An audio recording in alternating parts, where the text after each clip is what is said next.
그것은 이제 호주에서 명을 해서 대규모 감책지가 처음으로 만들어졌다는 의미가 되겠죠. 그러면서는 이 앞에 미산동이나 저 앞쪽에 있는 그 넓은 들판이 의외로 이때 시했다가 아니라 이미 조선 후기에 형성됐다는 겁니다. 그 얘기를 따진다면 오늘날의 의미하는 포크레인에 의한 강력한 대규모 갯벌은 아닐지라도 그 당시에 대규모 갯벌이 이쪽에서 이루어졌습니다. 아마 그 정도 크기를 막는다 한다면 지금이야 덤프트로 오고 지게로 막지만 옛날에 지게 오고 사람들 인력으로 했을 때는 보통 에너지가 들어간 게 아닐 거라고 나는 생각이 듭니다. 엄청난 큰 공사였을 거라고 우리는 미뤄 짐작합니다. 두 번째 사건이 천일염전이 등장했습니다. 자, 여기 내가 글 썼듯이 1900년대 초반에 염전의 등장이 시흥에서 갖는 의미를 몇 가지 정리해봤습니다. 첫째, 천일염전의 축도는 근대적 공간과 직선적 경관의 창출을 의미했습니다. 자, 그동안 논이나 밭이나 길이나 모든 것은 곡선이었습니다. 뭐 어떻게 보면 자연적인 거고. 그러나 근대자본주의 틀이 들어오고 염전의 경관은 정확한 직선의 공간으로 만들어집니다. 자, 이 염전의 이런 천인염전은 한국 염전은 사실 중국 스타일입니다. 중국에서 개발된 거예요. 중국에서 많은 염전을 만들었습니다. 또 중국 애들이 베트남을 지배할 때 위에 안남 도읍을 뒀고 베트남에서도 많은 염전을 했습니다. 왜냐하면 이 소금이 빨리빨리 증발되기 때문에 베트남은 뭐 12시에 집어넣고 2시에 소금을 빼버리는 뭐 이런 식이 되는 거죠. 굉장히 스피디하게 되죠. 대신 여러 말이죠. 소금이 부풀어 올라가서 좋은 게 사실 평안도 소금 제일 높이 쳤습니다. 날씨가 차가운 데서 돼야지만 소금빨이 좋은 겁니다. 빨리빨리 증발되는 것들은 소금빨이 세가지고 사실 건강에 별로 안 좋은 겁니다. 전라도 소금 좋은 게 아닙니다. 더 올라갈수록 날씨가 추운 데일수록 더 좋은 겁니다. 소금은. 대신 추운 데일수록 소금 양은 작죠. 그래서 여기도 보면 날씨가 너무 좋을 때는 소금빨이 세다 그러지. 소금이 팍팍 빨리 돼. 빨리 되는데 그건 결정이 좀 칼라같이 좀 날카롭지. 동글동글하지 않고. 그걸 현미경으로 보면 나타납니다. 유시 보면. 명이 좀 달라요. 자, 천일염전의 축소는 근대적 공고로고 직선적 경관의 창출을 의미했습니다. 자, 20세기 사람들은 자기들이 조개나 잡고 낚시했던 이 공간이 천의 어장이 바뀐다는 것을 의미했고 동시에 그동안은 농업만 하다가 염전일에 동원되기 시작하죠. 자, 시흥 사람들의 토박이들은 피부까지 짠물이 배어 들어갔습니다. 농사하다가 염전 나가서 알바 뛰고 또 나중에 일용직도 하고 임시직도 하고 자, 이런 변화가 굉장히 어민에서 그 심지어는 어민을 하다가 염전 노동자가 되고 그러다가 나중에 이제 도시민이 되는 그런 시흥에 있는 할아버지들 조사해 보면 이런 그 패턴을 많이 갖고 있어요. 그런 다른 데서 나타나지 않는 소금이 꼭 끼어 들어가는 이런 구조를 그 여기는 염부라고 하는 거, 염쟁이. 염부의 생활이 굉장히 보편적으로 흩어져 있었죠. 두 번째는 염전 축조 과정에서 일본뿐만 아니라 중국인 기술자 노무자에 들어와서 국제적인 것이 됐습니다. 자, 평안도촌, 신촌 이런 거 특히 전부 다 염전촌들이 만들어졌습니다. 염부 집단 노동촌도 만들어졌고, 자 이런 기록들이 끊임없이 나와요. 거기 보면, 자 그러다가 80년대는 호남섬들이 들어와요. 그 80년대 초반에 호남에 대기근이 있을 때 노동자 유출된다고. 뭐 지금은 취직할 때가 많으니까 염전은 안 들어오죠. 지금 누가 들어오겠습니까? 그 당시에는 전라도 해먹을 게 없었습니다. 왕청 사람들이 흘러 들어왔습니다. 호남인들이 또 많이 들어오게 되는 그런 계기도 됐습니다. 예. 충청도 사람들은 여기 염전을 안 왔죠. 왜냐면 그 당시 그 대오방조제이 지금 있는데 가로이 많이 그쪽에 염전이 많았어요. 그 자글자글한 염전들이 굉장히 충청남도 북쪽에 많았습니다. 남쪽보다는. 그 소금들이 생길포 이런 데서 배에 싣고 인천항에 내려서 서울에서도 소비됐던 거죠. 그러니까 충청남도 사람들의 그 출세 코스는 정해져 있죠. 태안에서 태어난다. 초등학교를 우수하게 졸업한다. 돈이 있으면 인천으로 유학을 오는 거예요. 그죠? 인천에서 재물포고등학교라거나 이런 데 들어가면 당선, 로또 잡은 겁니다. 그 다음에 이제 거기서 주저앉아서 인천에 원로 행사를 해죠. 그러다가 선거에도 개입하고 충청도표 무시하면 안 돼. 뭐 이런 얘기를 하겠죠. 많습니다. 인천에. 충청도. 그러다가 좀 출세한 사람들은 인천에서 서울로 진출하는 겁니다. 그죠? 네? 그 코스가 정해져 있었다고요. 예? 우리 고철환 교수님은 제주도 출신인데 어떻게 인천을 와가지고 그 재물포고 고등학교 출신이잖아요. 재물포에서 서울대로 진입했으니까 성공한 거죠. 그렇게 된 겁니다. 다 그렇게 해서 이제 그런 수순을 밟아나가는 거죠. 아니, 여기 가면 이북표도 많지만 선거할 때 보면 인천에는 충청도 사람들이 상당히 중요해요. 국회의원들 많이 했어요. 오로지 표가 중요합니다.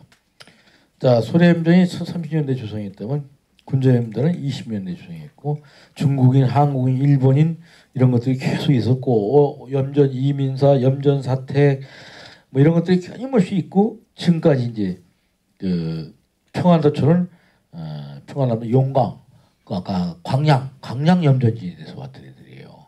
바로 그게 이제 여기가 공단으로 바뀌면서 토지 보상을 받아가지고 LH 공사에서 받아서 나온 것이 아파트 있죠.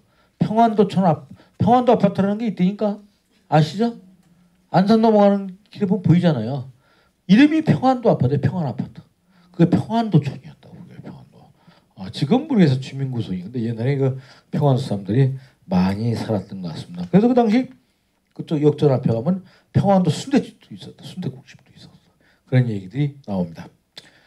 자, 이렇게 쭉 설명하고 나면 여러분들이 좀 이해가 될 겁니다. 그런데 그 염전이 넘어와가지고 이제 어떻게 이제 해방 1945년도까지는 염전이 누가 했어요? 염전을 조선 청독부 전매국에서 했지. 자, 담배, 소금, 인삼 요 세 가지는 정부가 가졌던 거죠. 그죠? 여기 염전 공사가 있었지. 공사.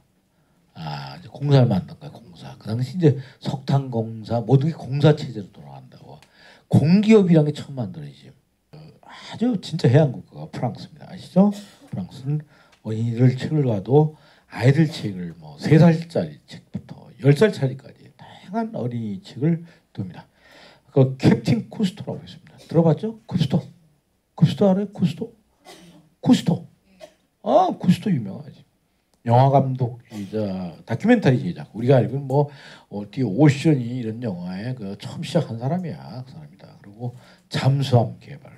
잠수함이 핵잠수함 물론 그런 게 아니라 그 사람은 진짜 그 과학선 그런 거 한 사람이야. 그래서 아주 어렸을 때부터 바다를 좋아했고 평생을 캡틴 쿠스토가 이제 바다를 연구하고 바다를 지켜온 사람입니다. 쿠스토가 죽고 난 다음에 쿠스토 재단이 만들어졌고 지금 본부가 파리와 뉴욕에 있습니다. 아들도 그걸 하고 있습니다. 대를 물려서 아주 바다에 관한 깊은 조회도 있고 모로코에 그 유명한 해양박물관도 그 사람이 만든 거고 수족관이란 걸 처음 그런 사람들이 만든 거예요. 그런 사람들이 있습니다. 그렇게 해서 그분들이 세계를 바다를 지켜온 중요한 거고 그렇습니다. 그린피스라고 알죠? 그 창설자 중에 하나죠. 아마 그런 분들입니다. 고래보호운동도 처음 시작한 사람이고 나는 뭐 쿠스토는 아니지만 나도 그런 계통 사람이에요. 그러니까 제주도에 아시아 패시픽 해양문화센터를 만들었다가는 뭐 개뿔이 됐거나 오만가지 바다 문제는 다 개입을 나타나잖아요. 잘 알죠.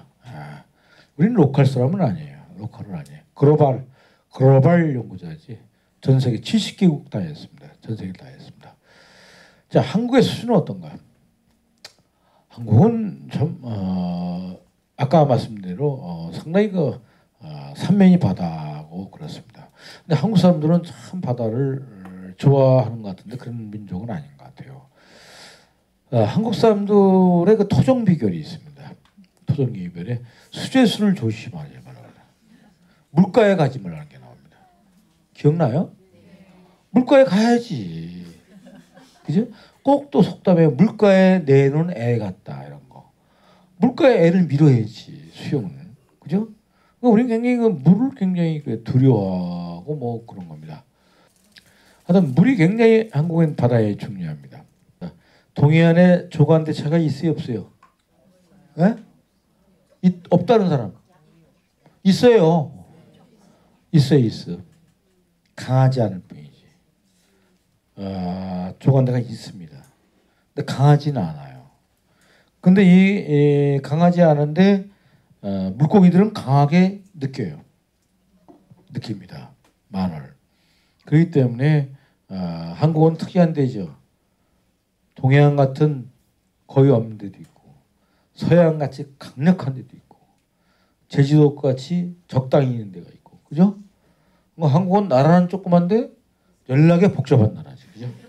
사연이 좀 복잡하죠? 그러면 이거 한국이 그렇다고 나라 크기에 비해서는 어떻게 보면 중국의 큰 성 하나 크기죠. 그래도 이 나라는 만만치 않아요. 충청도 다르고 전라도 다르고 경기도 다르고 또 시흥 다르고 또 반월 쪽 다르고 또 군자 다르고 그죠? 그렇습니다. 예. 이렇게 이제 고기를 잡고 돌아오고 있습니다. 자, 동해안에는 이렇게 주로 이제 갯벌어업보다도 산단어업이 이루어진다는 겁니다. 바로 바다가 시작되는 데가 그대로 바다입니다. 이런 것들은 서해안은 거의 없는 풍경입니다.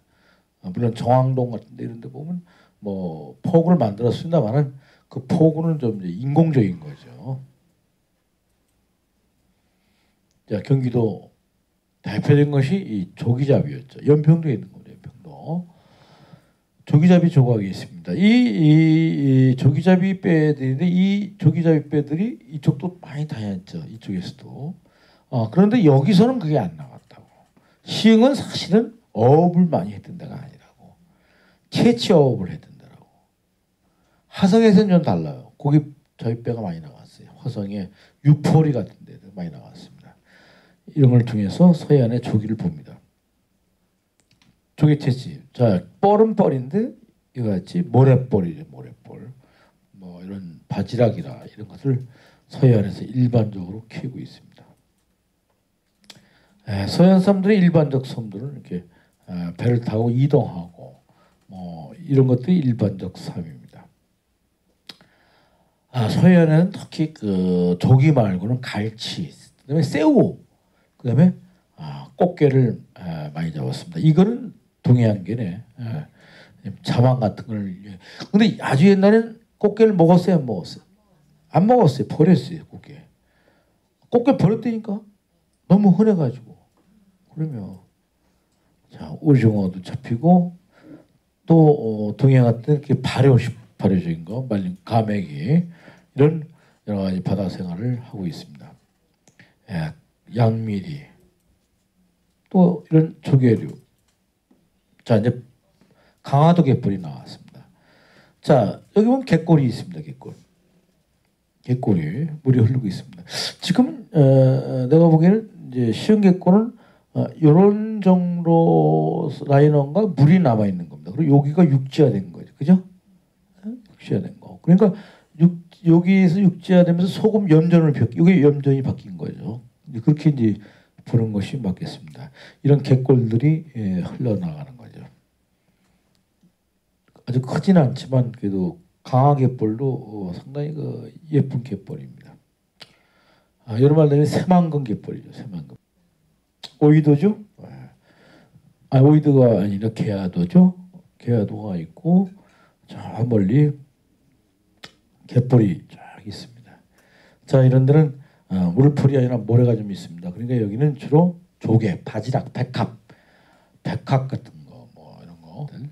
특히 조간대 많이 자라는 게 뭐죠? 매생이. 매생이 알죠?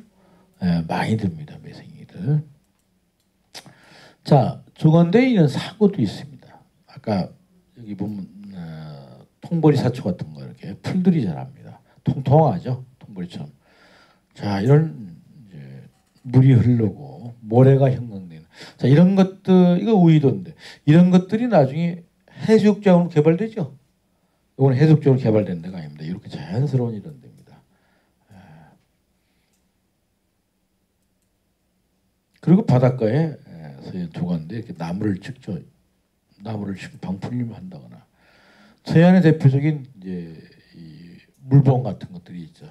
백령로 거죠? 귀엽죠? 얘들이 바래만을 통해서 중국 왔다 갔다 합니다. 최근에 중국도 이거 보호하려 그럽니다만 중국의 업자들이 내버려두지 않죠. 이걸 잡아서 여성용 핸드백을 만들죠. 그죠? 그렇습니다. 많이 사라지고 있습니다. 아마 곧 멸종될 것 같습니다. 자, 그다음 서해안에 이제 천수만 갯벌. 천수만 갯벌은 이게 왜 많이 알려지냐면 갯벌 찍는 데가 위에 있어요. 사진 찍는 데가. 산이 옆에 있어서. 그래서 사람들 표현대로 사진빨이 나오는 데예요. 그러나 사실 뭐 비슷한 거지. 자, 대표적인 갯골이죠. 그죠? 자, 그리고 이제 강화갯벌은 또 동시에 유수의 성터도 있고 이런 문화유산 지역으로서도 쓰이고 갯벌이 갖고 있는 생명은 대단하죠. 이런 갯벌지대입니다. 이것도 8m에도 갯벌이 있어요. 이것도 등대도 있고. 자, 이 갯벌 쪽을 다 묶어서 인천항이 만들어진 거죠. 관문 만들고 있습니다. 자, 동해안에 이런 뭐 신앙이라거나 또 서해안에 풍어제를 하거나 이런 매년 축제가 벌어집니다. 여기도 예의 없이 하죠. 이런 것들이. 소금이 나오죠. 소금이. 이거 끓인 전어염 전통 소금입니다. 소금이 천일염이 아니죠. 끓인 소금입니다. 자, 바다의 조간대는 또 밀물 썰물을 이용해서 조간대에서 저걸 잡죠. 뭐죠? 고기를 잡죠. 이걸 어살 또는 돌살, 독살이라고 독살. 들어봤죠? 원땀, 제주도에도 있습니다. 이런 것들은 다 조간대를 돌조간대죠. 돌을 이용한 그런 겁니다. 바닷가의 삶은 초분이 이게 고군산에서 찍은 초분이에요. 서해안도 있었습니다. 바닷가는 이런 단해도 있죠. 절벽도 있죠. 서해안입니다. 이게 연평도에서 찍은 겁니다. 연평도 뒤에 가면 이렇게 멋있는 데가 있어요. 이게 이북입니다. 이북이 요거예요. 보여요. 그러면 손은 들어도 보일 것 같아요. 가까운데. 백령도. 아주 서해안이 갖고 있는 아주 아름다운 게 쭉 있죠. 야, 우리 또 소래 포구가 빠질 수가 없죠. 소래 가서 꼼장어도 먹고. 자, 이 바닷가 갯벌은 또 어떤 의미가 있습니까? 홍어 같은 거는 바닥에서 기죠.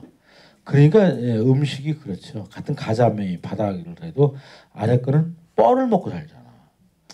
자, 이렇게 제주도 같은 이런 특수한 토양들도 있고 또 뭐 이렇게 이런 광학선도 있고 태평양도 있고 바다는 다양합니다. 태평양도입니다. 이렇게. 자, 지구 온난화가 오고 있죠. 자, 보세요. 이게 2006년 지금은 더 훨씬 높아졌어요. 데이터가. 자, 여기는 파랗지만 이게 4월 달인데 에이프릴인데 이때까지 독도까지도 뻘게 구르시오 걸로 이게 엄청난 거죠. 지금 온난화가 촉진돼서 명태도 사라졌습니다. 우리 해안가 기지도 만들어지고 이 바다는 많은 사람들한테 꿈을 심어주고 있습니다. 이렇게 이런 심포지움도 하고 여기 보면 소금 창고 복원을 위한 시민 토론회가 열리네요. 이거 언젠가? 북도 있네. 여기 내가 그때 찍어놨던 겁니다. 기억나세요? 소금 창고 복원을 위한 시민 토론회 맞죠? 네? 꽤 오래된 사진 같은데 이런 활동도 이루어지고 있습니다. 저도 앉아있네요. 미국 뭐 해양문학 속에 발견한 바다와이에서 해군사가 하나 껴 제독들이 앉아있네. 해군들어 오고 됐구나. 해군들도. 제가 뭐 곳곳에 다닙니다. 이거 어디죠? 갯골. 갯골에 웬 또 아빠 오고 아들 오고 뭐 하는 것 같아요. 뭐 한 마리 잡겠다고 요 앞에서 한 겁니다. 이렇게 이루어지고 있습니다. 또 이런 조간대 모래 갯벌도 중요합니다. 갯벌에 모래 사고 이미 우리가 알기는 자연 경관은 다 깨진 거라고. 생태환경 생태환경을 얘기하는데 경관은 많이 깨진 거예요. 이미 벌써 여기 우리가 보고 있는 경관 자체가 다 인공적으로 만들어진 거지.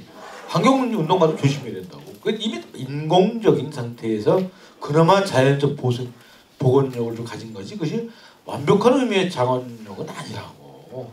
두꺼비가 몇 마리 나타나고 해서 자연이 자꾸 주장하는 건 좀 이상한 거라고. 그거는 괜히 근본적인 거를 모르고 하는 소리라고. 근데 그럼에도 불구하고 그러한 것들이 조성돼서 갯골이 남아있다는 것 자체는 대단히 중요하다고 보는 겁니다. 사실은 예를 들어서 여의도에 보면 여의도에 그 갯골 같은 거를 생태 색강을 만들었어요. 그거 만들 때 그 옛날 돈으로 22억을 들였어요. 아주 옛날 돈. 지금 200억 든 거라고.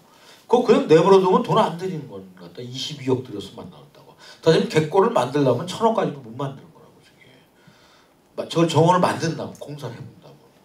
돈이 그렇게 드는 거라고. 그러니까 자연이 갖고 있는 그 선물은 대단한 겁니다.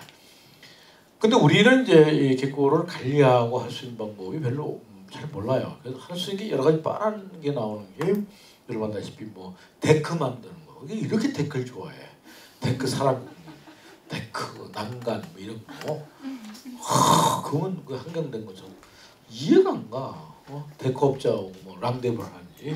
두 번째 꼭 뭐 새 조망 꼭 새 무슨 새 오고 뭐 서양에서 많이 들어온 건데 뭐 새가 나쁘다는 건 아니지만 새에 대해서 상당히 이제 그런 게 좀 많고 새 모니터링 이런 거 그런 거로 뭐 갑니다. 그러다가 이제 대항해 시대이면서 마카오 이렇게 이제 서양 배들이 줄지어 서 있습니다. 대항해 시대가 시작된 겁니다. 그죠? 이제 서양이 패권을 장악하는 시대가 왔습니다. 자, 그러다가 최근에 와서 10년 사이에 중국이 이제 시작한 거죠. 충돌은 필연적인 거죠. 이제 끝난 거야, 서양애들이. 중국이 시작됐다는 건 어떻게 보면 중국이 평생적일 수 있지만 그렇지 않죠. 그동안 아편 전쟁 이후에 150년 당했잖아요. 사람들은 대체로 바다 사상이 어둡습니다. 왜냐하면 그들은 바다의 영역에 관한 특별한 관심이나 지식도 갖고 있지 않기 때문입니다. 사람들은 갯골에 대해서도 특별한 관심이나 지식을 사실 일반인들은 갖고 있지 않아요. 그러나 해상력이 여러 중요한 문제에 결정적인 영향을 줬다는 것을 사람들은 잘 잊어버리고 있습니다. 지난 10년 사이에 가장 큰 사건은 다 바다에서 벌어졌습니다. 여러분이 알고 있는 그 뭐죠? 백령도 뭐 이런 거, 연평도 사건, 포교, 백령도 신출기본하게 그 잠수함을 타고 와서 어뢰를 타고 와서 쐈던 그 신화 같은 그 천안함 사건인가? 좀 대단하대요. 예. 넌 절대 얘기 안 해요. 가부는 얘기 안 합니다. 그냥 얘기했을 뿐입니다. 그렇죠. 고민을 해보시기 바랍니다. 배라는 것은 종합적 테크놀로지가 모여 있는 겁니다. 자, 백제와 고구려는 해상 강국이었습니다. 비리백제 얘기가 나오죠.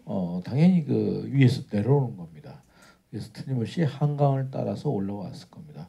그러니까 선진 문화가 들어오는 거예요. 고고학적으로 어떻게 되는 거냐면 그 빗살무늬 토기가 들어오죠. 빗살무늬 토기는 굉장히 처음에 빗살무늬 암사정 토기 같은 건 선명하죠. 조선시대 해양 정책은 수도 정책. 외구를 핑계대고 섬을 비계했습니다. 수산 정책이 부재해서 어민을 수탈만 했어요.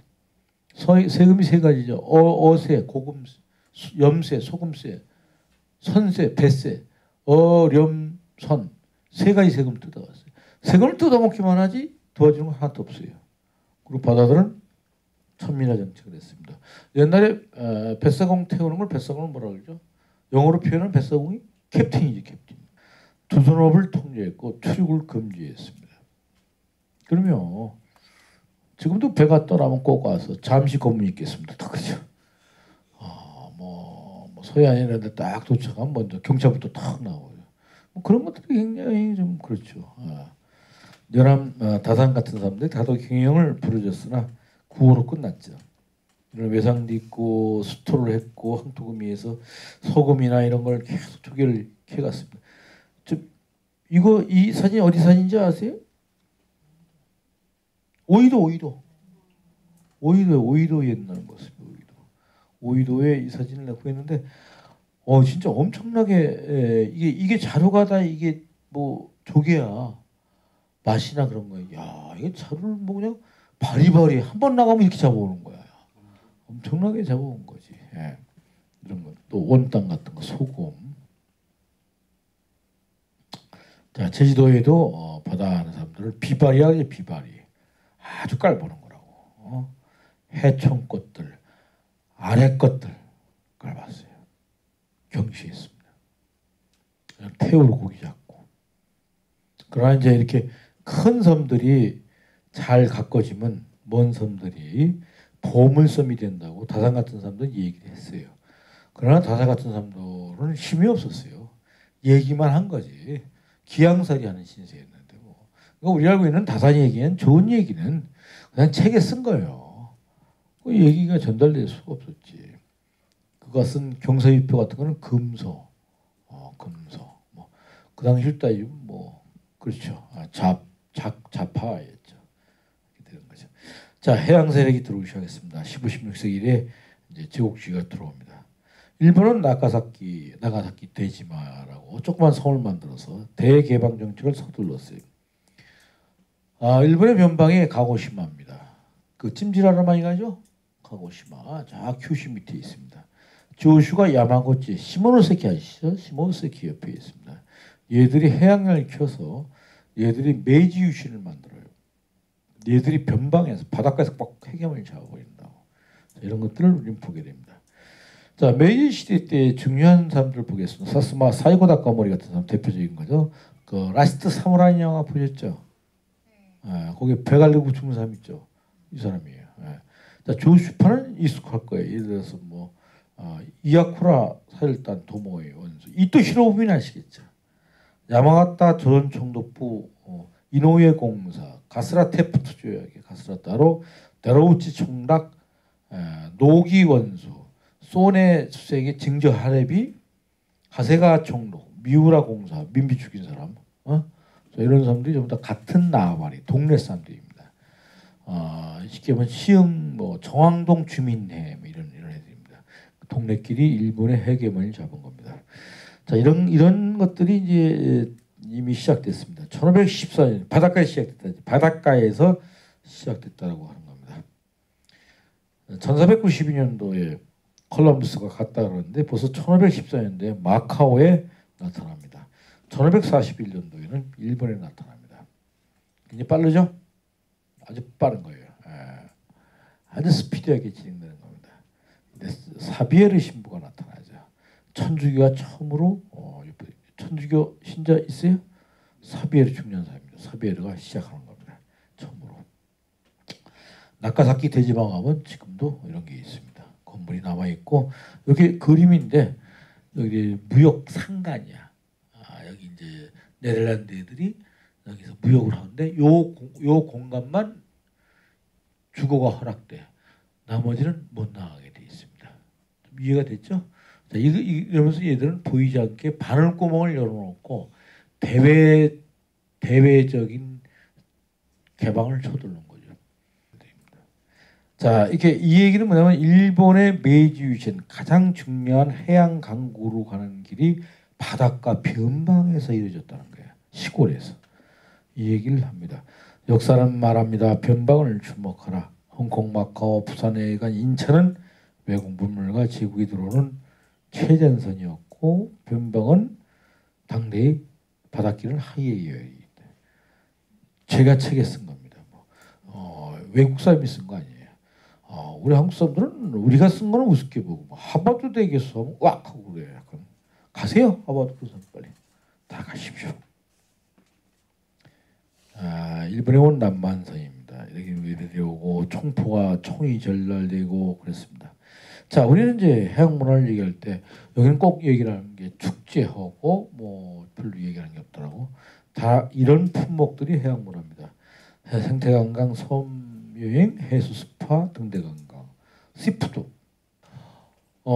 그냥 뭐 생으로 뭐 우리 음식이 뭐 그렇지 뭐 물에 아니면 그냥 구워놨고 굽는 거 그냥 제일 단순한 거라고. 굽는 것도 참 제대로 하려면 그 소스를 개발해야 돼요. 장어도 그 먹을 만한 게 소스가 있으니까 비린내가 안 나지. 그리고 뭐 다양한 소스를 만들고 그런 걸 노력을 해야 됩니다. 근데 우리는 그냥 톡 벗어 톡 뭐 토장 찍어 먹고 뭐 그렇게 끝나는데 그거는 이제 물건이 아주 싱싱할 때는 가능해요. 아주 싱싱할 때 괜찮은데 조금만 비린내가 나기 시작하면 냉동 같은 건 못 먹는 거예요. 레시피를 좀 개발해야 됩니다. 우리는 이 횟집 음식이 잘 개발이 안 돼 있어요. 그리고 우리는 이상하게 회를 위주인데 일본 사람들은 사실 스시 먹기 위해서 먹는 거죠. 회 문화가 아니에요. 일본은 사시미 문화가 나이 됐어요. 예. 거기는 이제 스시를 먹기 위해서 초밥이 제일 중요해요. 초밥을 먹다 보니까 회를 먹는 거지 회만을 먹는 경우는 드물어요. 자, 시도 좋고 소설, 연극, 막 뮤지컬, 미술 이런 것들이 갯벌생태공원 같은 것도 사실 아름다운 조각도 이렇게 있는 것도 괜찮아요. 뭐 그런 것도 좀 그렇게 가야지. 정말 예술도 있고 같이 어우러지는 그런 걸로 가야지. 그 데크만 만들지 말고 데크 예산보다는 차라리 조각 갖다 놓으세요. 그리고 자, 해 환경 갯벌 중요하죠. 사고 모래 중요하죠. 석호, 라군, 경포대 이런 거 다 라군이라고 그러죠. 굉장히 중요하죠. 석호들. 생물이 또 중요하죠. 생물 종다양성. 자, 해양사 일반 해양사도 있고 조선사, 배의 역사, 항만의 역사, 인천항의 역사, 무역사, 거래 역사 중요하죠. 이런 것들. 해양민속 신화도 있고 풍어제, 어구어법, 뭐 어민생활사 중요합니다. 수중고학도 중요해요. 바다에서 뭐 캐는 것도 중요해요. 요새 뭐 청자, 백자 많이 나오죠? 청자 같은 거, 뭐 이런 것들 이런 걸 연구하는 겁니다. 아까 봤던 백령도부터 등대도 중요해요. 등대, 그죠? 뭐 오이도도 등대 같지 않은 등대 하나 있대. 그죠? 그것도 하나 있대. 그 사람 그거 보러 많이 가대. 그죠? 등대. 자, 오이서 보이서 사이서 이런 횟집도 있고. 이 여자 갯벌에 춤을 추대. 소금에 춤. 뭐 그리고 나중에 또 바다에서 뒹굴대. 그래서 뭐 세탁비는 나온지 모르겠네. 하여튼 뭐 예술을 합니다. 예. 이런 사람들이 이런 걸 보러 가죠. 호미곶에 가기도 하고. 백령도도 있고 이렇게 바다는 이제 거문도 같은 이런 아름다운 데도 있고 아까 나왔던 겁니다. 이게 또그 자, 해양 문화는 무엇인가? 워터프론트가 중요하죠. 바닷가를 잘 가꾸는 방법. 근데 우리가 알고 있는 건 데크 만드는 것밖에 없단 말이야. 바닷가에 이렇게 조각도 있고 다양하게 있다고 얘기했어요. 요트장도 중요하고 크루즈도 중요하고 여긴 상관없지만 인천은 중요한 거죠. 요트장은 가능합니다. 요 앞에 요트장이 가능한 거예요. 정부의 지원금 요청으로 나올 수도 있어요. 그럼 뭐 요트를 공동 요트로 하면 돼요. 시흥시에서 만든 시민 요트 해가지고 한 10척 만들어서 공동으로 탄다거나. 괜찮아요 그거. 신나요. 스트레스 풀 때 좋고. 그 아기 때부터 애들 물에다 집어넣는 애들은 물에 강해져요. 공포심이 없어요. 해양박물관도 중요하고 어촌민속관. 난 그 당시 계획서 할 때 여기 소금 창고를 박물관으로 그런 얘기했다고. 그때 우리 어떤 게 소금 창고를 10개를 뭐 복원을 해서 그걸 전부 다 18개의 박물관이 이제 옛날 같지 않고 박물관이 분산되어 있는 것도 많아요. 이렇게 흩어져 있는 박물관, 1호 박물관부터 쫙 하나는 어린이 도서관 뭐 쫙 해가지고 그런 연결되어 있는 박물관 그런 것도 하라고 뭐 보고서를 하나 써줬던 기억도 있는. 아쿠아리움도 필요하고 해양 아카이브 자료 같은 거 내가 오이도에서 자료를 찾아서 갖고 있다는 거 그런 것들은 좋은 아카이브죠. 등대 중요하고 그 오이도도 등대 많이 오잖아요. 그런 거. 자, 외국을 구경하겠습니다. 바닷가에 이렇게도 하고 요트도 많이 하고 크루즈도 오고 선박박물관도 있고. 자, 이렇게 이제 등대도 우리나라 보존을 잘 하고 있습니다. 그냥 이렇게 항만 시설도 있고 그런데 우리는 사실 잘 못 관리하죠. 자, 대서양 중심에서 태평양으로 사실 이동했어요. 지중해는 과거 바다인데 태평양 내일의 바다라고 얘기했는데 이거는 옛날 얘기고 사실 태평양이 지금의 바다예요. 왜냐하면 한태평양은 급증하고 있습니다. 지금 한태평양 중심 국가가 GDP 50% 이상, 수출액 40% 이상을 차지합니다. 특히 한중일이 강력하죠. 지금 여러분 저 칭다오 가보시면 알지만 한국 사람들 버글버글하죠. 버글버글해요. 정말 필요 없어요. 상하이도 가도 상고가 엄청 나와 있어요. 대단합니다. 뭐 실감되죠, 실감되죠. 중국이 갖고 있는 힘은 여러분이 생각하는 것보다 훨씬 셉니다. 지금 미국의 최대 채권국이 중국이에요. 미국이 빚쟁이라고 하잖아요. 다 아시죠? 그렇습니다. 굉장합니다. 중국이. 자, 이렇게 태평양입니다. 우리는 이런데 저 끝에 요 근처에서도 여기 어디에 시흥이 있겠죠. 태평양은 무한대입니다. 우리가 태평양 기후대에 있습니다. 제가 가학선 타고 실제로 탐험도 했습니다. 자, 이제 지금 시대는 이제 EEZ 200캐리 시대입니다. 200캐리, 200캐리까지 자기 바다입니다. 독도 문제, 바닷가 지명 문제, 이호도 중국과의 문제, 대륙붕 협상 이런 여러 가지 문제가 바다를 중심으로 해양법부터 준비되고 있습니다. 지구는 지구가 아니라 수구죠. 그죠? 수구. 물 숫자 썼습니다. 지구 생태계는 생명 부양 시스템, 라이트 서포팅 시스템입니다. 지구의 비, 기후, 영양면 순환, 오염물질 분해, 생물, 서식지 제공, 문화적 서비스까지 중요합니다. 그런데 산업화가 가져온 대량 생산이 지구 생태계를 좀 오염시켰죠. 또 우주과학만 있는 게 아니라 해양과학 기술이 있고 이제는 인간의 웰빙이 중요한 겁니다. 인간이 제일 중요한 게 복지죠, 그죠? 우리에게 제일 중요한 거는 진보 보수가 아니고 우리가 정확한 삶을 누리고 인간뿐만 아니라 인간과 동물과 식물이 같이 공존할 수 있는 그런 삶을 누리는 것이 가장 중요한 겁니다. 맞죠? 객고를 살리는 것도 바로 그거예요.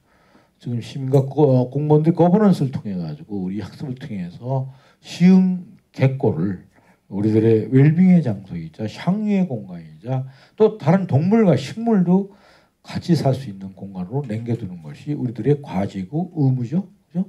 그래서 그런 일을 오늘 공부하고 있는 겁니다. 자, 예쁜 수구입니다. 아까 병론 나왔죠? 생명부양 시스템입니다. 이렇게 산호초라거나 이런 것들은 전부 다 우리를 먹여 살리는 생명을 살리고 있습니다. 바다가 뜨거워지고 있죠.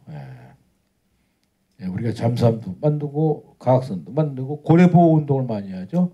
뭐 돌고래 쇼를 중시하고 인류 문명과 이 항구도 중요한 거예요. 아무리 포구 도시 포함해서 도시의 도시의 제일 중요한 게 워터프론트입니다.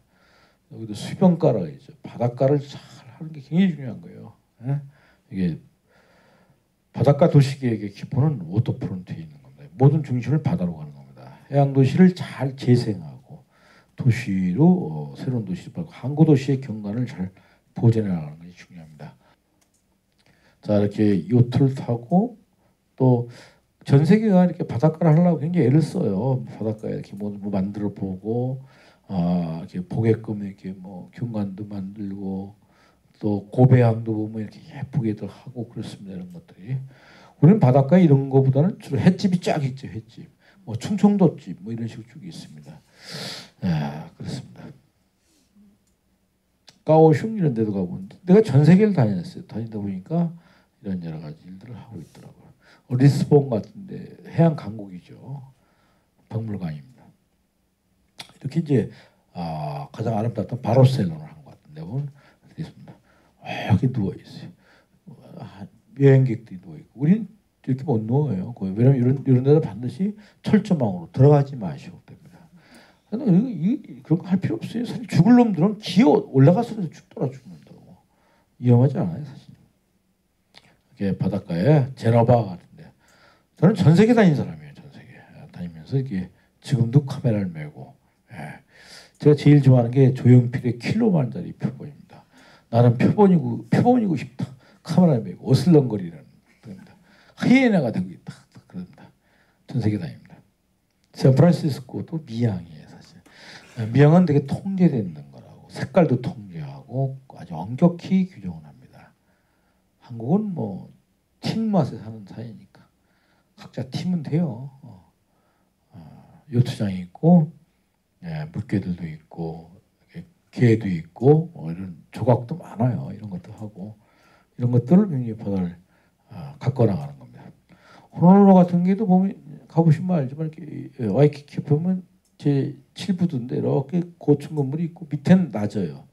층층이 이렇게 정리정돈을 해가지고 바닷가에서 볼 때 어울리지 않는 걸 못하게 고층도 제한하고 나름대로 통제를 합니다. 브라디보스톡이 사실 미양입니다. 굉장히 예뻐요. 가보신 분 있죠?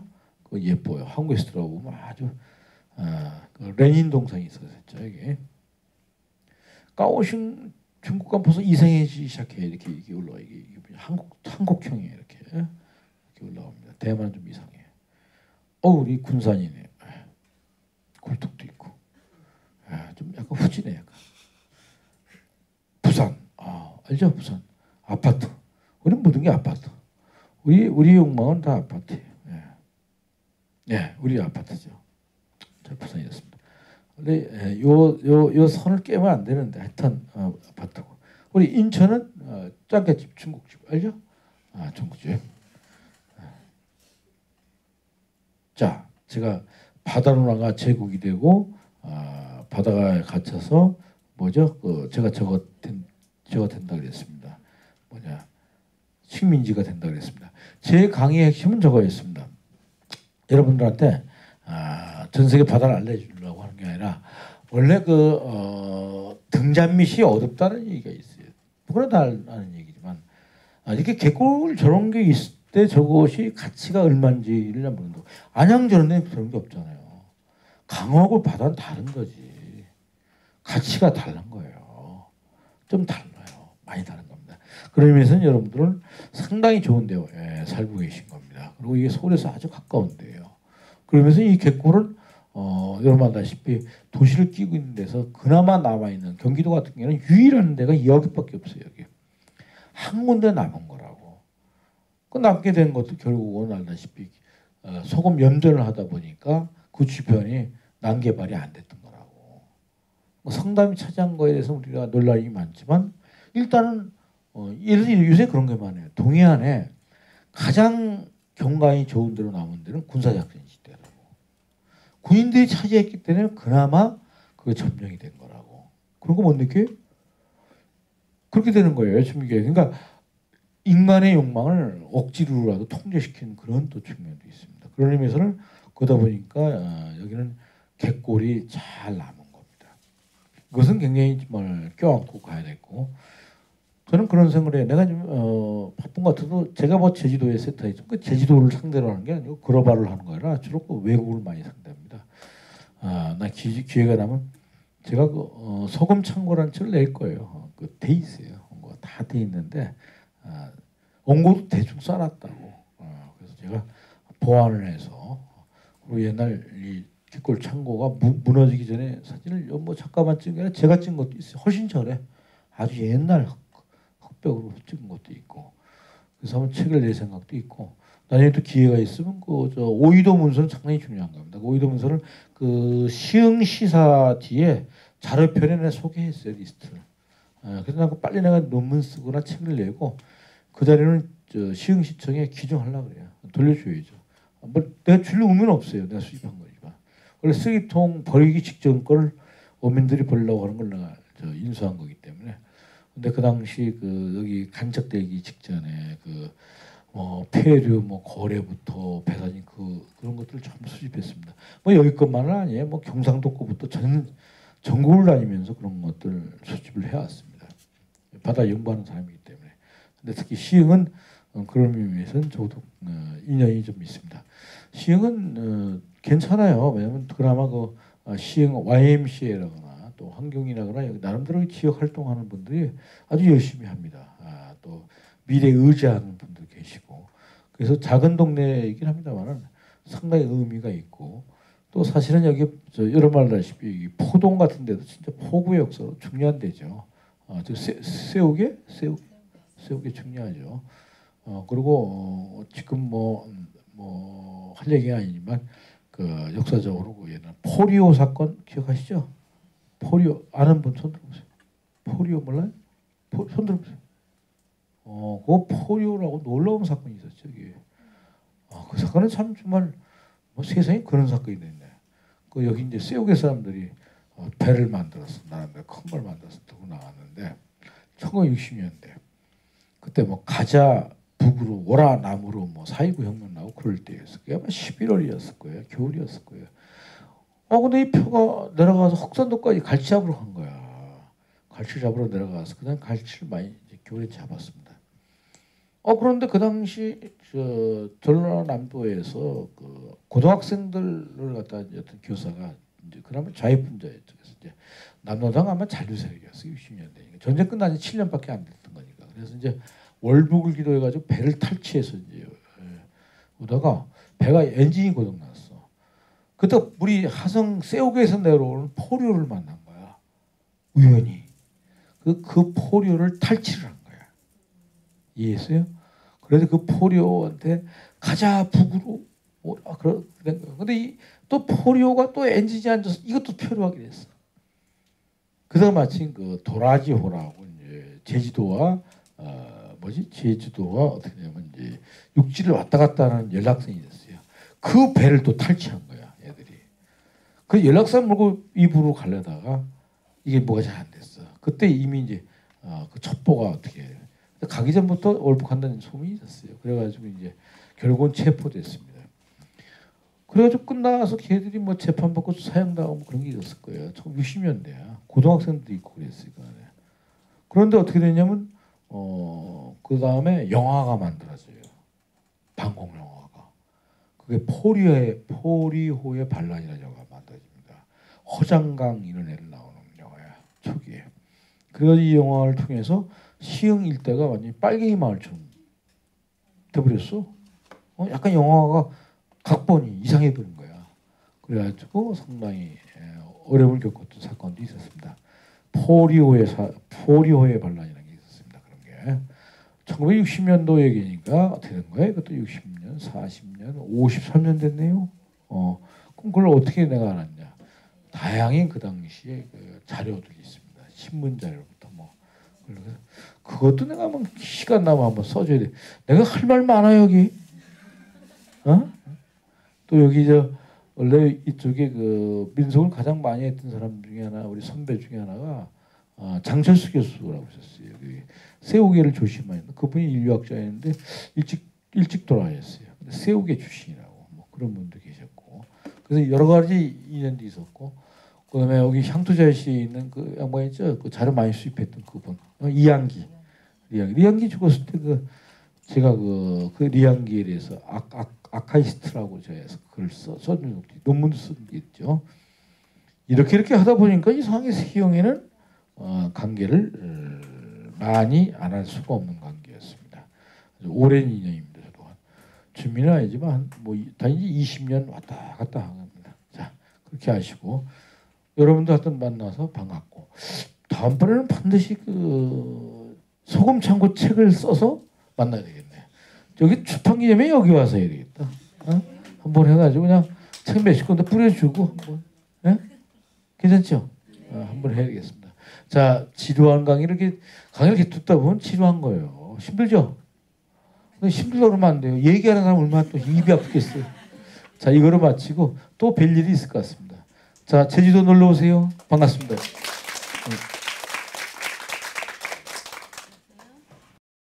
생명도시 시흥